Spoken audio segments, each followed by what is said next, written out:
Yes, I have. Why can you not trust your people, and in the power of their ambitions? These ambitions have transcended space and time. They are something that no one can snuff out. Is this the lesson you learned from your journey in Liyue? There are nations where humans cast their god aside and stride forward. So are we to just abandon the notion of progress for the sake of wishful thinking? You and I have both witnessed the great loss that progress can bring. Eternity. Eternity is the only way. When lightning flashes, it casts a shadow. My name means shadow. With my blade, I purged all obstacles to progress.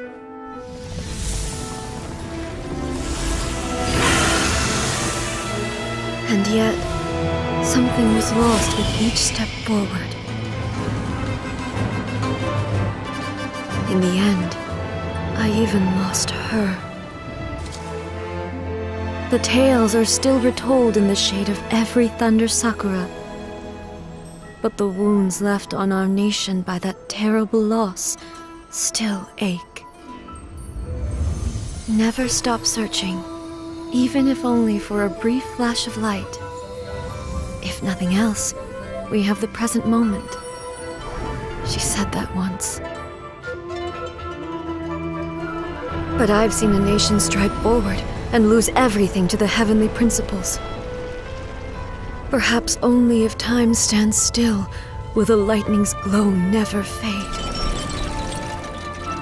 The present moment is a fragile illusion. Only eternity can bring us closer to the heavenly principles. I am no longer the shadow. Mine is the most supreme and noble form.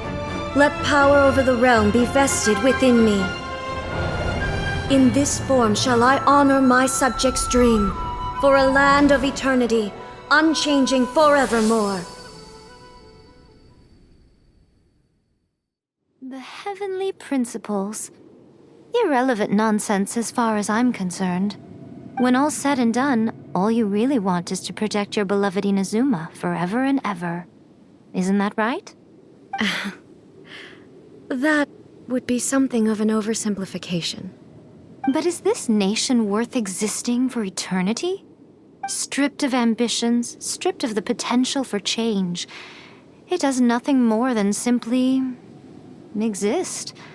It is a hollow shell of a nation.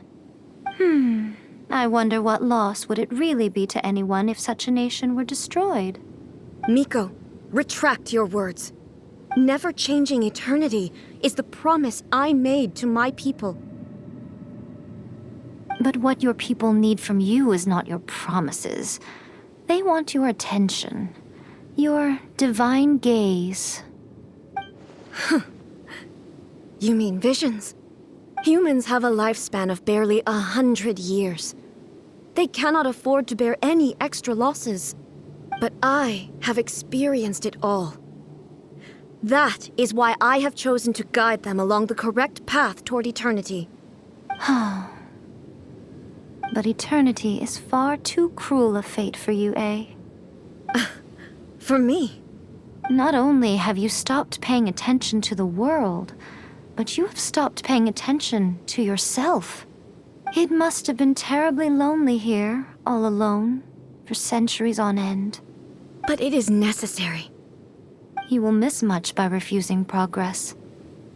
You seek to prevent loss, but have you considered all you are losing by remaining here in stasis for all eternity? You are obviously lonely, and yet for the sake of eternity you choose to stretch your loneliness out to infinity. Tell me this. Why is the sky here that was once so dark glowing again? Why now? This is your plane of euthymia. It's your inner world. So it can only mean that you are happy to see me again. You have found the loneliness here unbearable for a long time now, haven't you? I have nothing to say to that. But I have so much to say to you. Let me tell you all that has happened over the last few centuries. How long will that take? As a Fox envoy, I have an excellent memory. I recall every detail of the last few centuries with perfect clarity. So it will probably take me another few centuries to relay it to you.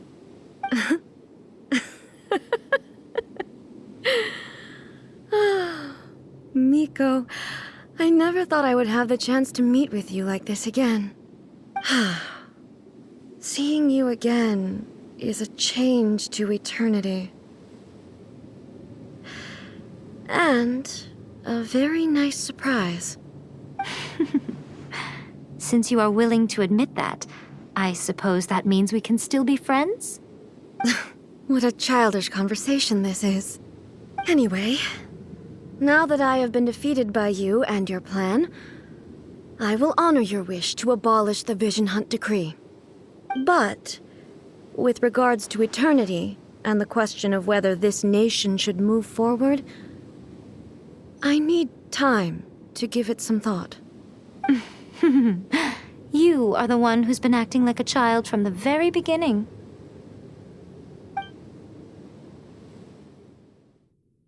As promised, the Raiden Shogun abolished the Vision Hunt Decree. Finally, her people's wishes penetrated her locked heart. Beyond the plane of Euthymia, she saw what eternity means in the eyes of the world. When one's fervent ambition burns brightly, the gods will cast their gaze upon you.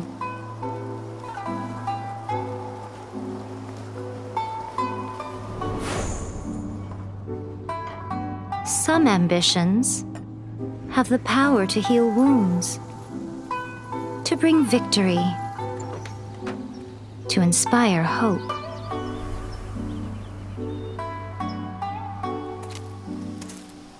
But some ambitions outlive their masters long after the soul ascends. They remain as they were in the beginning.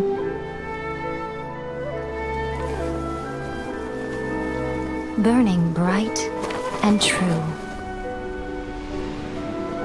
for all eternity.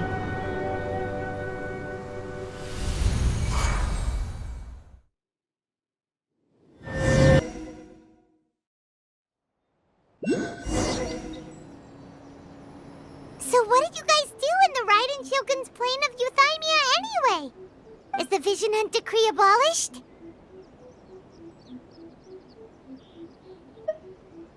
Oh, gotcha. Paimon was super worried, you know. So, maybe the reason Yae Miko is looking for us now is because she wants to thank us. Let's go find her.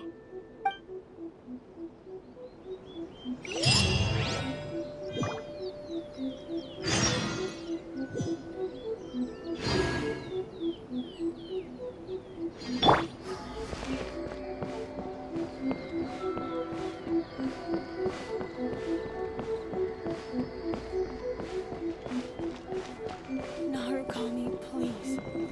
See that he stays safe. Why, hello, if it isn't the triumphant traveler. And why might you be visiting the shrine? A sign of piety, perhaps? You literally told us to come meet you here!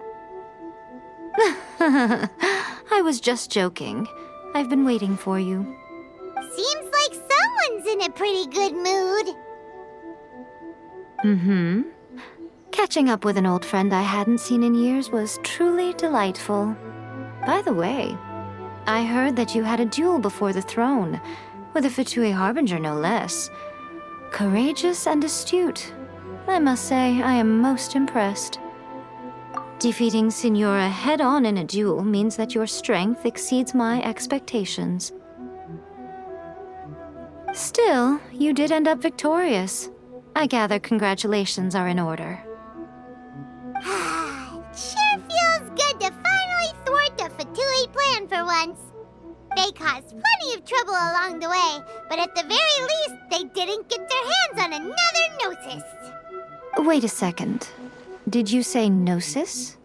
As in, the little thing that looks something like a chess piece? Yep, that's the one. You've seen one too?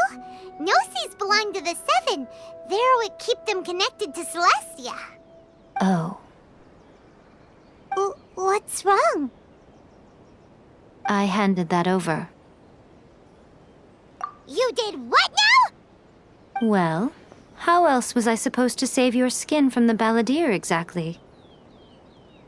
The Balladeer is number 6 of the Fatui Harbingers. In terms of strength, he is superior to Signora. I'm not the kind of person who risks life and limb for any old reason. You did... for once, Paimon just does not know what to say. After A created her puppet vessel, she no longer had anywhere to put it. As her erstwhile closest friend, A handed it over to me, and I've kept it in the Grand Narukami Shrine ever since. She no longer needs the power of the Gnosis, and in any case, she tells me she has severed ties with Celestia. Thus, the Gnosis became not only useless, but also a potential source of conflict. Is that not a good bargain, exchanging it for the one at the core of the plan? Judging by the results, at least, I dare say I struck a good deal. When you put it like that, Paimon has to agree. The Traveler is worth more than a Gnosis.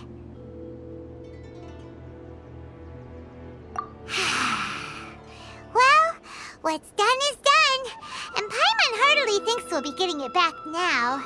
Let's leave the past in the past. So anyway, you still haven't told us why you called us here today. It's to thank you. Really? You intend to travel all over Teyvat, and the time has come for the Inazuma leg of your trip to come to an end, has it not? As a mark of my gratitude, I will answer any questions you may have about the road ahead or the events of the past. What would you like to know about? That puppet was built with technology that has been lost to time. Perhaps she, as a god, is the only one privy to the knowledge of its origins. Still, there's one other thing on this topic that I suspect you may be curious to know. Before A began modifying her own godly form, she took it upon herself to create a prototype puppet. So, you mean there are 3 Raiden Shoguns? No, the prototype was merely a proof of concept. Its appearance and intellect were not based on A. It was a test. The original plan was for A to simply discard it. But perhaps A thought this to be too cruel, because in the end she chose only to seal the power within it. Later, this puppet wandered Inazuma as an ordinary human male with his own consciousness, until the Fatui took an interest in him. Ugh, not the Fatui. Some eccentric geniuses in the ranks of the Fatui made adjustments to the prototype, not only unsealing his power, but very likely rendering him even more formidable than his original specifications.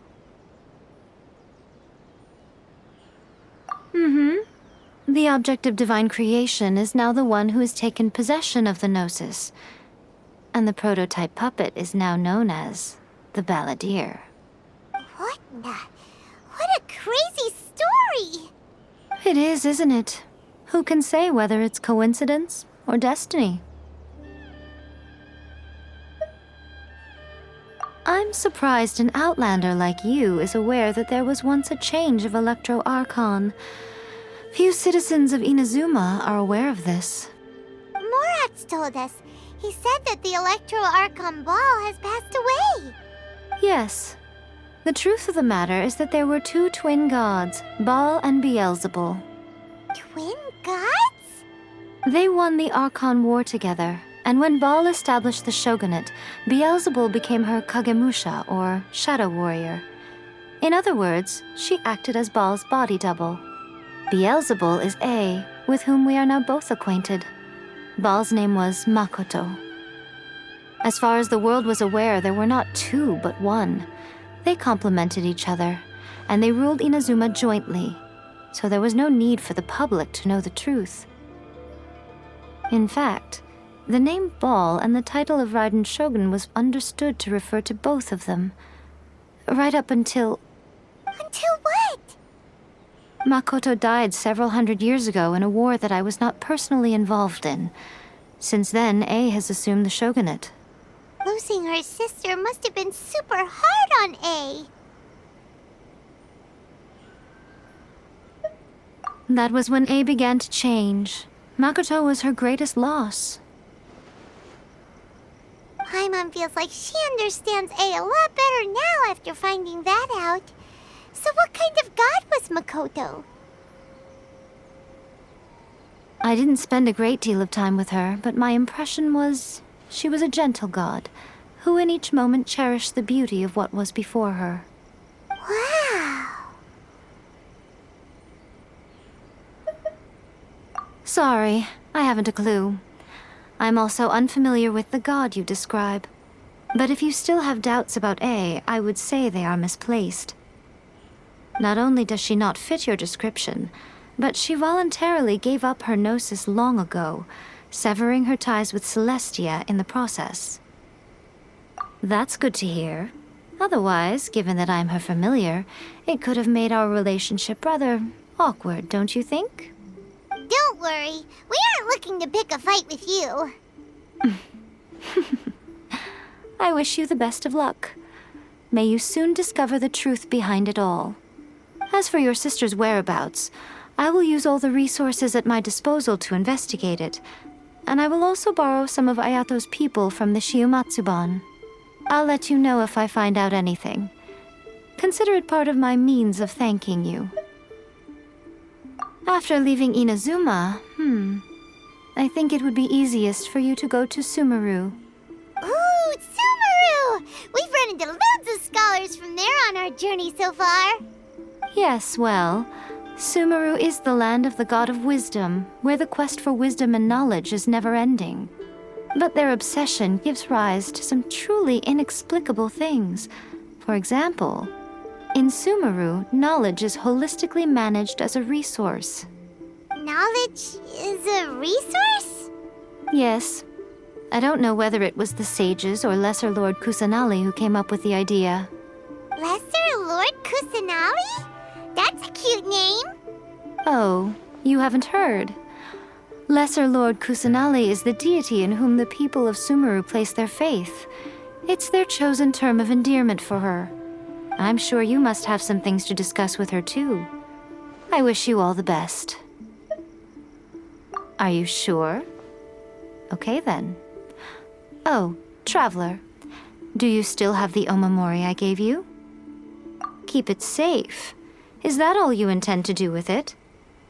There was me thinking that you might hang it around your neck to show off to the world, telling everyone who inquired that it was given to you by none other than Yae Miko, the wise and beautiful. Who in their right mind would do that? Okay, I'll stop. Now, a question for you. Traveler, what is your ambition? I see. But that is merely a small goal, based on what preoccupies you here and now. Your ambition should be something that transcends the world below and the starry sky above. Something that shines in unison with fate itself. Perhaps the reason you do not possess a vision is that such an ambition has yet to be engendered within you. It's a possibility. Continue on your journey, and maybe that moment will come to pass.